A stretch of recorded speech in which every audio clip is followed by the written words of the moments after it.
Cieľom projektu na Hlavnej ulici je zvýšiť výkonovú spoľahlivosť a zvýšiť kapacitu našich distribučných rozvodov.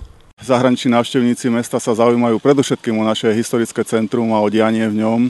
Preto je veľmi dôležité, aby v roku 2013, keď budú Košice Európskym hlavným mestom kultúry, všetko klapalo a šlapalo na 100% bez najmenších problémov, pretože práve v historickom centre a tu na Hlavnej ulici bude koncentrácia kultúrnych podujatí najväčšia. No a vďaka východoslovenskej energetike som presvedčený o tom, že to klapať bude. To historické centrum je špecifické tým, že nikdy neviete, čo vás tam čaká, aké prekvapenie.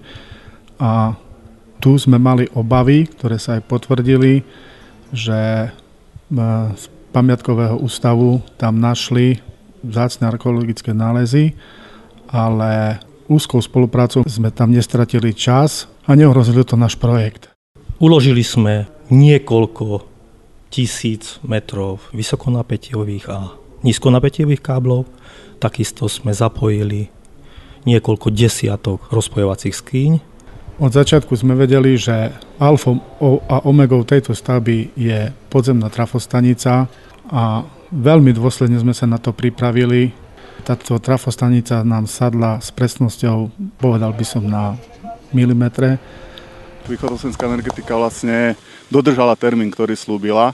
Ľudia boli veľmi zodpovedne pripravení. Na tejto stavbe sme odrobili skutočne medzi 1400 a 1500 hodín.